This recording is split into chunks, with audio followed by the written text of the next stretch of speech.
Hi guys, this is Tiny Strokes and I'm coming at you today with my first video. Squidmar got in contact with me through Fiverr, unknown to me, and I did a very cheap yellow Space Marine. I said it was a very cheap job, but it was a very quick turnaround as well, because that video I think was very popular, having about 800,000 views. So he's come back to everyone involved and asked us to work on a model from a warband of a very crazy brief. Now, I don't know what it is, but it arrived today actually.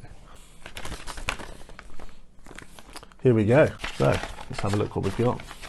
This isn't really quite what I was expecting. I think he's solicited me for some other stuff, which I wasn't really expecting. I mean, must be from his private work. But here we have it.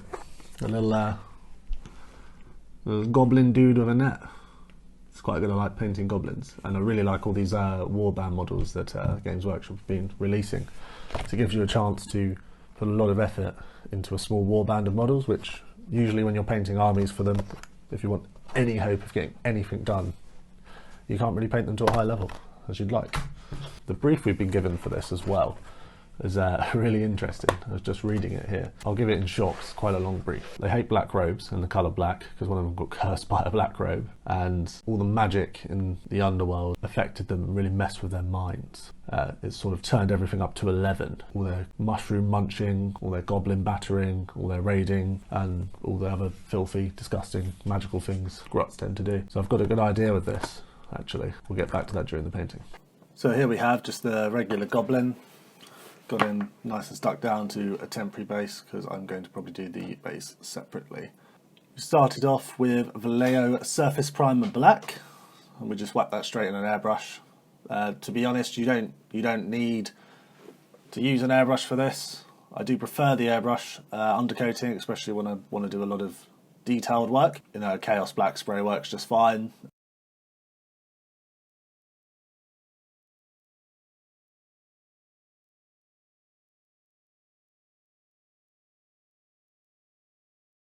And here he is undercoated. So I wanted to start with the largest part of the model, which was its robe. And here I load the palette up with Corn Red, a bit of Evil Sun's Scarlet, Wild Rider Red, and Troll Slayer Orange. Now, the idea with these paints is not to just go up one at a time, so, you know, straight from the bottom colour to the next brightest all the way up. What I'm actually going to be doing is mixing the colours at each stage.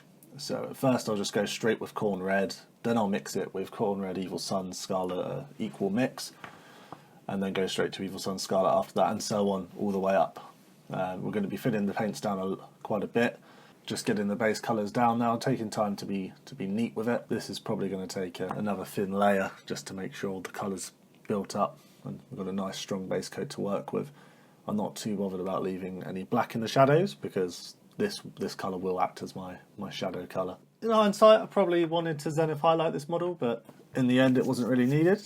I kind of quite liked the style that came out in the end. As you can see, you've got a nice solid base of Corn Red here now. Going back to the palette, here we are taking a bit of the Corn Red and the Evil Sun Scarlet and mixing them in that 50-50 mix. I think it was still a little bit too dark here, so I wanted to just bring that colour straight up to the middle ground between the two of them. Once again, making sure that paint's very thin. We're going to now slowly start on the higher points of the robe and also make sure that we drag the colour towards those higher points when we paint from the edges and in. This takes a little bit of getting used to. I'm still learning it myself. We're not really going to see the effects of it until we're about 3 or 4 colours in. It's a very lengthy way of doing bright, wacky red robes, but it's quite effective if you want to put the time in. Colours are starting to come into their own now, so we're just moving up to the next mix. Well, yeah, once again, focusing on these raised areas, the points which would be the highest on the robe, and we'll bring that colour up. Although the colour jump looks quite a lot brighter, it does dry a bit darker than this. This is why I said I'm doing about 6 different layers building up to the lightest point. With painting, you just really want to take your time with it. I understand there's a lot of people out there who just play the game and want to get some complete armies done, but it's a really nice thing about this project. I just got to relax for a change instead of having to bang out armies for other people, or even myself. I've just got to work on this little dude. And we're going with the really nice bright colours as well here, because, you know, they don't like black. These goblins in the brief that I was given, they hate black. So let's get as far away from that as possible with a nice bright red. Almost orange by the time this will be done, actually. A bit more of the same here. We're working our way up the colours. You can see the robe's beginning to get a bit brighter. There's beginning to be some shadows in there as well, in the recesses and the lower parts of the robe. So at this point, I think we're only about 2, maybe 3 layers in. Really starting to get this bright colour. Now, I know I could have probably started from white, but I wanted to start from black, because I think it can be a lot more forgiving, and also I sort of want to show that you can get these bright colours still from a black undercoat if you're willing to put in the time. Once again, just focusing on the higher areas, or the areas that are going to be brightest, where the highlight's going to be hitting them. I'm painting this in a very wacky, I guess, kind of Games Workshop style, in a way where you don't necessarily have a lighting source, although I guess the lighting source, perhaps without really thinking about it, was probably more zenithal than anything, which is why I should have probably gone with a zenithal highlight and sprayed the model with a bit of white from the top down. In hindsight, would have made these stages a lot easier, especially with how thin I'm having to keep the paints and how I'm building the layers up. So this part's almost like an edge highlight, especially on the hood, because the face of this goblin, because they're such small models, it's going to be one of the pieces which draws the most attention, or at least that's where I want the most attention drawn. So at this point, let's really start focusing the brighter colours as we get into that Fire Dragon Bright? No, sorry, that Wild Rider Red into that Troll Slayer Orange. Really want it focused on the face, because oddly, as small as they are, they've got these big fat faces, big fat noses. Now, I know some of you might be activists for Goblin rights, but this isn't the place for it. But there's some like save the Goblin campaigns, which I'll give you the link to. You can donate loads of money to it. Like, goblins need saving, man. The thing is, at this point in the paint job, that I was really loving the way it was coming through. Focusing those highlights up to the top of the hood, and also around the edge of the hood. You can almost see it. And rather than just doing a line, I sort of do these tiny strokes. Yeah. Once again, just trying to bring that attention back to his big fat face. Sort of going to the final orange. This is basically like a highlight at this point, rather than a glaze or anything like that. It's still very thin, because I still want to keep the consistency and allow the layers to almost blend together. It's once again not perfect. I'm not a competition level painter or anything, but I think this is certainly a really nice standard and a really nice effect. Now, once again, the orange here it does look really bright, but it does dry a lot more subtle. So although there's no need for you to worry about that, if you're trying to replicate this, which I really hope you don't, because if you're doing this on 120 goblins for a tabletop game, you're absolutely mad. But if you pull it off, you probably deserve a Guinness Book of World Records achievement, if they even still do them. In fact, I'll get in contact on your behalf. Here it is. This is where I'm going to call the robe finished. I mean, I could muck about with it. I think I do sort of tidy it up and muck about with it off camera a bit. But yeah, I'm quite happy with how it's looking now. It's looking really bright, really wacky and colourful. So here's the next step. The things we're going to be doing. We are going to be doing his skin blue. Now, the reason for this is in the underworlds, where this little dude and his warband are from, they have had a lot of time mucking about down there, and just like on the brief, all the magic down there and all the mushroom munching they've been doing is going to have ramped up everything about their goblinness to at least 11 out of 10. It's certainly exceeded 5 out of 7 without a shadow of a doubt. So here we're loading up the palette once again with the colours you just saw on screen. The reason we use wet palettes actually as painters is because this hobby is really about watching paint dry, and this allows us to take that to a new level. It's like extreme sports version of watching paint dry, and that's what we're here for. Okay. Nothing too drastic, just a base coat. I think at first I'm trying to leave a little bit of the black showing through, because I find that black and blue can be a very interesting contrast. In hindsight, probably should have done the skin first, because I really don't want to mess up the robe. I think I do get a few spats here and there on it, but it was easy enough to tidy up. So same thing with the skin. We go back to our Extreme Sports palette here, and we're just mixing the colours. I mean, this set of colours I think you could get away with just going up, but I once again, trying something new here. I want to make sure the transition's quite smooth between the colours on the flesh. Yeah, just working my way slightly in now, leaving a bit of the darker colour showing through. It's more of a base coat than anything else. It's kind of slowly getting a bit brighter, and yeah, look at this. We start brightening that snoz up. Once again, I'm focusing on the face. The face is where I want to draw the attention here. So I'm sort of drawing the shadows from the back to the front. Sorry, the highlight colour from the back to the front. So I want sort of the back of the face to be dark, especially by this dude's massive nose. It's a shame. I should have modified this model really, so he's holding like a big painting, like a really rubbish painting, and then have it so he's like really angry because his parents weren't proud that he'd done this like really bad drawing.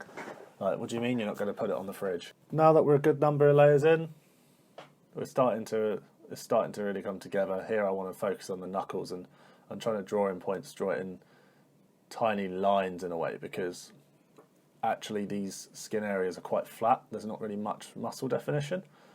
So I was trying to sort of get that effect of a bit more definition and detail by doing these little strokes. Some might say they were tiny strokes.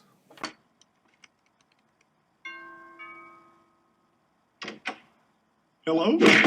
That's not funny!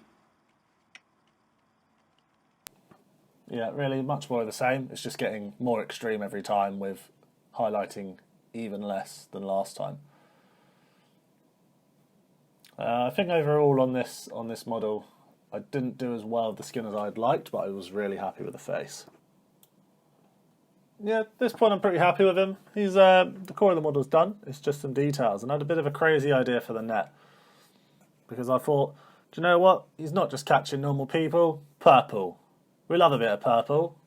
Who doesn't love purple? Yeah, that's what I thought. Didn't hear anyone.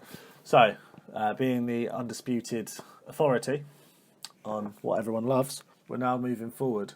This is out of my comfort zone, what we're doing a bit. I do apologise, focusing wasn't too good, but I had to work quite quickly here. I wanted to really, keep capturing these strange, almost alien colours. So I tried doing a wet blending technique. What I'm doing at this point is I'm starting at the top with my dark purple colour, then I'm going back to my palette, adding white, and then putting both those colours, having the next colour start just inside of where the last colour finished, having it go all the way down the net.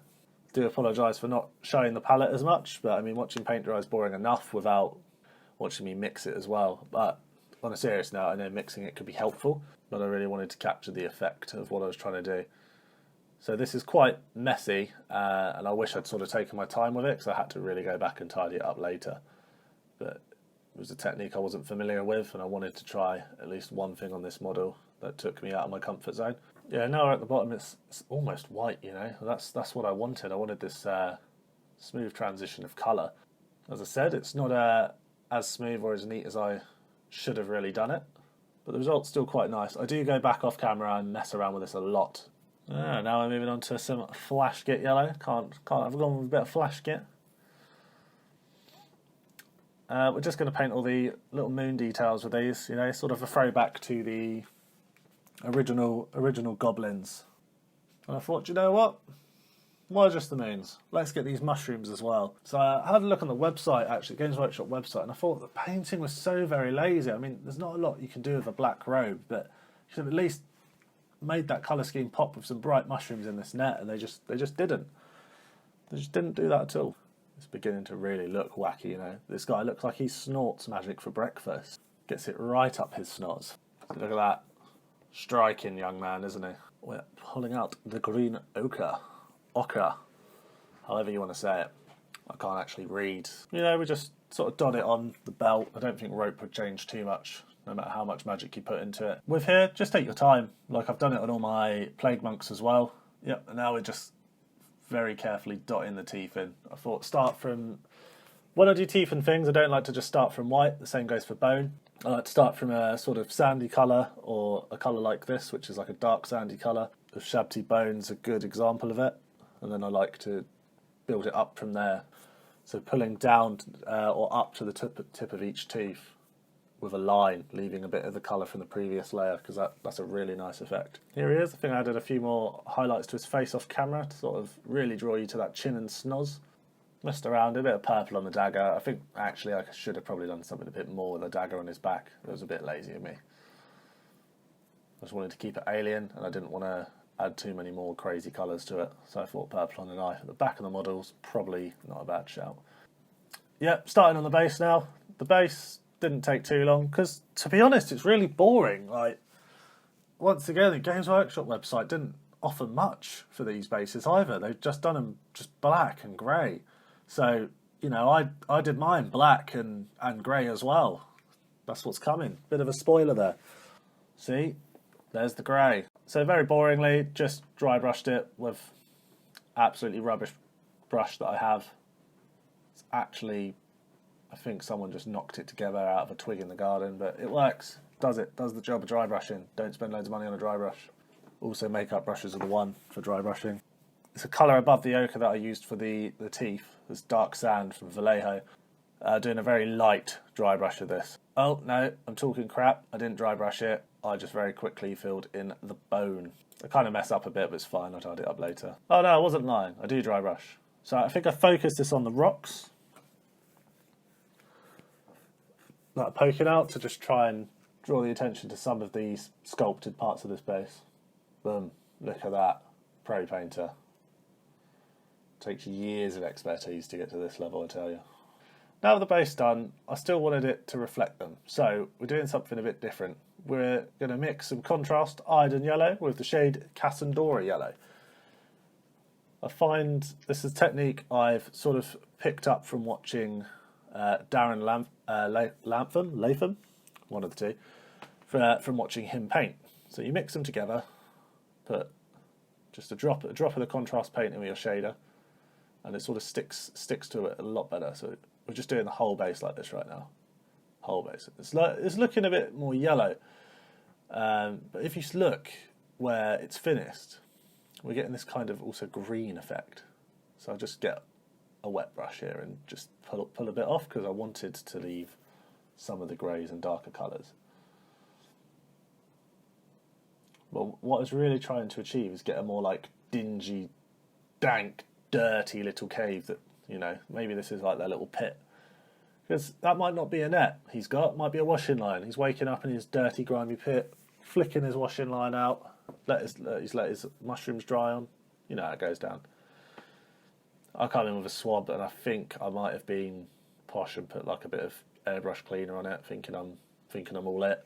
Yeah, I wanted it sort of focused to the outside parts of the base, because they're the bits you're going to see, especially around the yellower parts of the rock, to make it look just a bit different. Just give it a different hue, you know. I still wasn't quite happy with the base. Wanted to sort of add just my own little personal touch onto it. So I cracked out this stuff I picked up at the UK Board Games Expo, actually, of all places. Yeah, I thought this was pretty on brief, pretty wacky. So I couldn't really be bothered for PVA glue to dry, so I just slapped on some paint destroying super glue. I'm an advocate of using super glue, because if you want to get on with stuff, it speeds the process up, but just be careful, because if your finger gets stuck and you get it stuck to a part of the model you've spent hours painting, GG, well played. I come in here once again thinking I'm all fancy. Oh, look at me, my tweezers. Ooh. I poke it down until we get it quite sturdy. I mean, I could have used a different sort of bush colour, but I think I just quite like the dark blue next to the purple and the light blue. Just adds a little something extra to the base, and we just tidy those base rims up. It was actually during this point I got a bit worried, because when you look at the model and see the yellow from underneath, and look at sort of the strain wash I put on, it almost looks like the paint's chipped away and I've not bothered to paint it. And here he is, finished model. I mean, it's just some photos. I don't have stuff that fancy to film with yet. I just thought I wanted to show the process, because it was very, very good of Squid. Have us all do a little something on his channel. I won't say this is sponsored, but I know that Squidmar did get a sponsor, and as a result was very kind to to sort of pay that forwards, because I was quite happy just to do this for, you know, a bit of exposure, maybe a tiny little jump kick into getting onto the painting scene on YouTube.